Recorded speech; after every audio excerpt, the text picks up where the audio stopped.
दोस्तों सुजलोन एनर्जी की बात करें स्टॉक के अंदर आज हमने प्रॉफिट बुकिंग देखी है और स्टॉक की तेजी के बाद में यहाँ पे दबाव थोड़ा सा देखने को मिला और इस वजह से क्लोजिंग निगेटिव हुई है। लेकिन यहाँ पे अगर आप देखें तो आने वाले समय में बहुत ही ज़बरदस्त तेजी फिर से आने वाली है और इसके पीछे वजह है एक बहुत बड़ा सरकार का स्टेप जो यहाँ पे गवर्नमेंट ने स्टेप उठाया। उसके बाद में आप देख सकते हो कि आने वाले समय में ग्रीन एनर्जी के सेक्टर में बहुत बड़ी तेजी आ सकती है। दूसरी तरफ बैंक ऑफ अमेरिका की तरफ से भी एक बहुत बड़ा स्टेटमेंट आया, क्या है उसको भी जानने की कोशिश करेंगे इस वीडियो के माध्यम से।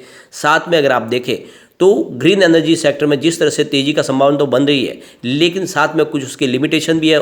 क्या है लिमिटेशन, उसको भी जानने की कोशिश करेंगे और क्या इस समय हमें सुजलोन एनर्जी में इन्वेस्टमेंट करना चाहिए। सबसे अच्छी बात यह रही कि इसकी जो क्लोजिंग है वो 2 डिजिट में रही है, यानी आने वाले समय फिर से तेजी की संभावना बन सकती है। तो इन सारी बातों को जानेंगे इस वीडियो के माध्यम से। सबसे पहले अगर हम आज के ट्रेडिंग को डिस्कस करें तो आप देख सकते हो कि स्टॉक की शुरुआत 10.35 पर हुई, यानी पॉजिटिव शुरुआत हुई, लेकिन जो लो बना वो 10.05 का है और हाई दिन का 10.45 का है और क्लोजिंग अंत में 10.10 पर रही, जहाँ पे 1.46% की हमने गिरावट देखी है। तो गिरावट बड़ी नहीं है कोई खास, लेकिन फिर भी तेजी के बाद थोड़ी प्रॉफिट बुकिंग तो होती है कभी भी। आप देख सकते हो कल की क्लोजिंग 10.25 के आसपास थी और आज इंट्राडे में लगभग 10:30 के आसपास स्टॉक जाके आया है। अब यहाँ पे पिछले एक साल के हिसाब से देखें तो स्टॉक में 50% का ज़बरदस्त रिटर्न देखने को मिल रहा है। 6 रुपीज़ के आसपास स्टॉक था 14 दिसंबर 2021 को, और यहाँ पे अगर हम इसकी 6 मंथ के रिटर्न की बात करें तो 32% का ज़बरदस्त रिटर्न स्टॉक दे रहा है। 7.62 के आसपास था 14 जून को स्टॉक। इसके अलावा अगर हम बात करें इसके 1 मंथ के रिटर्न की तो 22% का रिटर्न अच्छा खासा हमें देखने को मिल रहा है। 8 के आसपास स्टॉक था 14 नवंबर को, और यहाँ पे पिछले 5 दिन की बात करें स्टॉक में 1.94% की गिरावट है। और यहाँ पे आप देख सकते हो कि 2 बार स्टॉक लगभग 10:30 के आसपास जाके रिटर्न हुआ है, यानी यहाँ पे थोड़ा सा दबाव देखने को मिल रहा है। प्रॉफिट बुकिंग हावी हो रही है। यहाँ पे आप देख सकते हो कि इस महीने की शुरुआत को 1 दिसंबर को स्टॉक की 9.50 की हाई बनी थी और उसके बाद में देखें तो स्टॉक में हमने कुछ पॉजिटिव माहौल बनना शुरू हुआ, इसका देख सकते हो आप। और स्टॉक वहाँ से 6 दिसंबर को 10:30 तक चला गया था हाई में, और ये बड़ी बात है क्योंकि 6 दिसंबर को इसने 10:30 की हाई बना दी थी, लेकिन उसके बाद में फिर से प्रॉफिट बुकिंग इसमें हावी हुई और स्टॉक फिर से नीचे आए। और आज देख सकते हो कि फिर रिसेंटली ये 10.45 तक चला गया था 13 दिसंबर को। तो 5-6 दिन के बाद आपने फिर से देखा कि वो इसने 10:30 के आसपास की हाई बनाई, लेकिन उसके बाद में फिर से दबाव देखने को मिला। तो ये देख ही सकते हैं कि लगभग 10:30 के आसपास यहाँ पे प्रॉफिट बुकिंग हावी हो रही है, 2 बार हो चुका है। और इसके पीछे वजह ये भी है कि काफ़ी लोगों की जो यहाँ पे ख़रीदारी है वो 7 रुपये या 7.5 के आसपास है, और ऐसे में लोग यहाँ पे प्रॉफिट बुकिंग कर रहे हैं। और शॉर्ट टर्म इन्वेस्टर हो या फिर मिड टर्म इन्वेस्टर, वो प्रॉफिट बुकिंग करते ही है। बड़े फंड हाउस की यहाँ पे काफ़ी बड़ी यहाँ पे खरीदारी की गई है, और ऐसे में बड़े फंड हाउस के द्वारा जैसे ही 10 के ऊपर स्टॉक जाता है वहाँ पे प्रॉफिट बुकिंग शुरू हो जाती है। तो एक बार सब थोड़ा सा ये प्रॉफिट बुकिंग का दौर शुरू रहेगा, उसके बाद में यहाँ पे एक नई तेज़ी की शुरुआत हो सकती है। यहाँ पे वॉल्यूम देखें तो काफ़ी अच्छा था। पिछले 1 महीने पहले इसका 17 करोड़ का वॉल्यूम था, 6 करोड़ की डिलीवरी उठाई गई थी।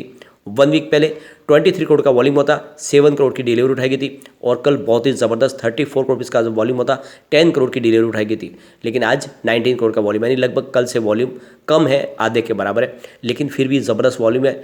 और यहाँ पे आप देख सकते हो कि एक बहुत बड़ी गुड न्यूज़ निकल के आ रही है। तो यहाँ पे जो लेटेस्ट अपडेट निकल के आ रही है, energy conversion amendment bill 2022 Rajya Sabha में भी पास हो गया है और एक तरह से क्लीन एनर्जी को मैंडेटरी किया गया है इस बिल के माध्यम से। और आने वाले समय में अब इस क्लीन एनर्जी के पोर्टफोलियो में बड़ी तेजी आने वाली है। जितनी भी कंपनियां हैं जो क्लीन एनर्जी का बिजनेस करती है, चाहे वो सोलर एनर्जी का कारोबार करने वाली कंपनी हो या विंड एनर्जी का, उनके अंदर एक बहुत बड़ी नई तेजी की शुरुआत होगी। इससे पहले देखें तो अगस्त 2022 में लोकसभा में ये बिल ऑलरेडी पास हो चुका है, अब राज्यसभा में पास हो गया है। अब यहाँ पे आप देख सकते हो कि राष्ट्रपति की यहाँ पे सिग्नेचर होने के बाद में ये बिल एक्ट बन जाएगा। तो इस बिल के पास होने के बाद आप देख सकते हो कि अब ग्रीन एनर्जी का इस्तेमाल करना होगा। बड़ी बड़ी जो भी बिल्डिंग हो या फिर कॉरपोरेट हाउस हो या कंपनी हो, उन सबको भी अब यहाँ पे ग्रीन एनर्जी का इस्तेमाल करना होगा। यानी अब एक तरह से देखें तो उनके लिए यहाँ पे इसको मैंडेटरी किया जा रहा है, और आप समझ सकते हो कि इसकी वजह से यहाँ पे एक बहुत बड़ी तेजी आ सकती है। और इसके पीछे वजह सबसे बड़ी है कि सरकार ने अपनी तरफ से गोल सेट किया कि आने वाले 2030 तक 50% जो भी ग्रीन एनर्जी का इस्तेमाल होना जरूरी है ऊर्जा के इस्तेमाल में। और इसके लिए ये बिल एक बहुत बड़ा योगदान साबित होने वाला आने वाले समय में। इसकी वजह से यहाँ पे अब इस ग्रीन एनर्जी के इस्तेमाल में तेजी आ सकती है।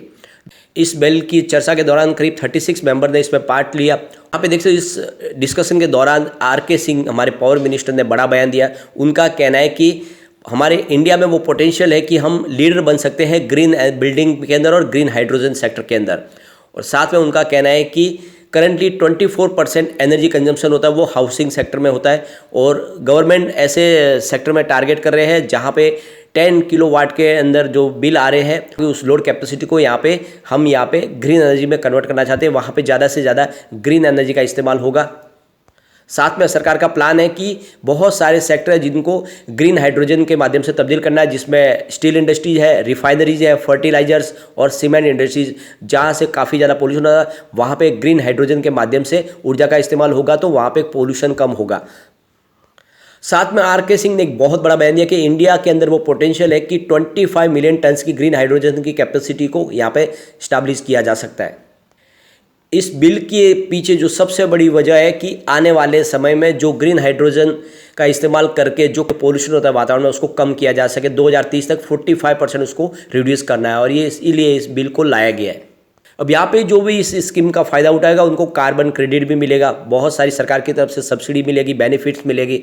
तो ये समझ सकते हो कि इस सेक्टर में एक बहुत बड़ी संभावना होने वाली है।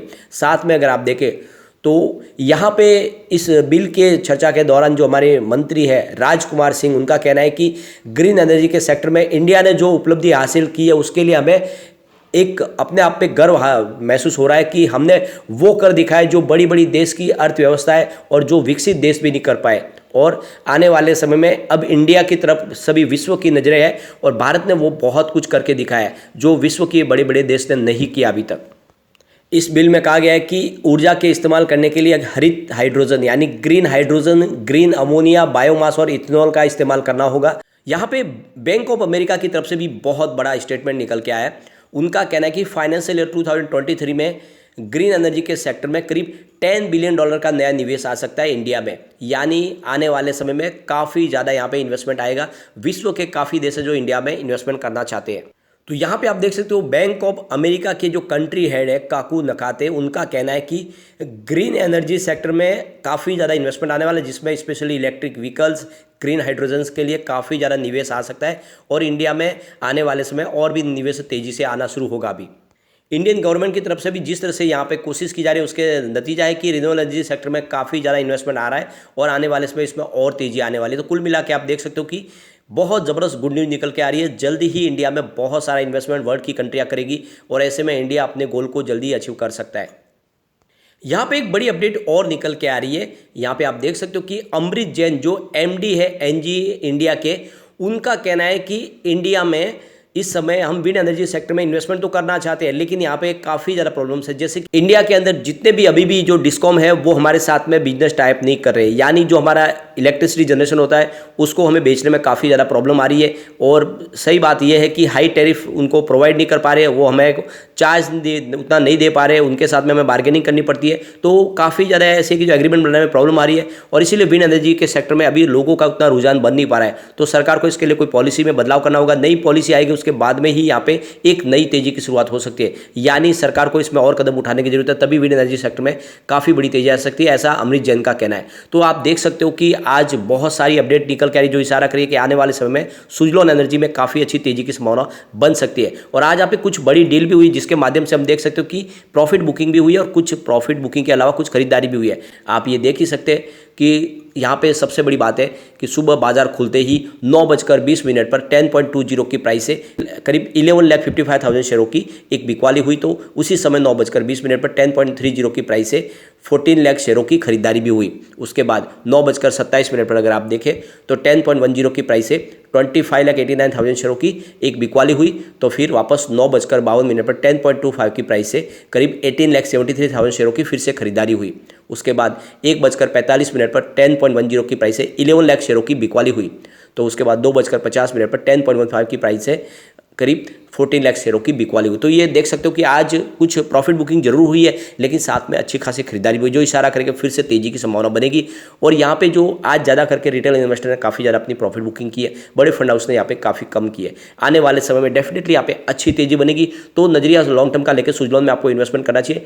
आने वाले समय में सुजलॉन आपको मालामाल कर सकता है। लेकिन फ्रेंड, कोई भी इन्वेस्टमेंट करने से पहले अपने फाइनेंशियल एडवाइजर से बारे में ले ले या अपना खुद का रिसर्च करें, क्योंकि मैंने वीडियो आपके एजुकेशनल पर्पज के लिए ही बनाया। वीडियो पसंद आए तो लाइक से जरूर कीजिए और चैनल को सब्सक्राइब कर दीजिए। Thank you friend.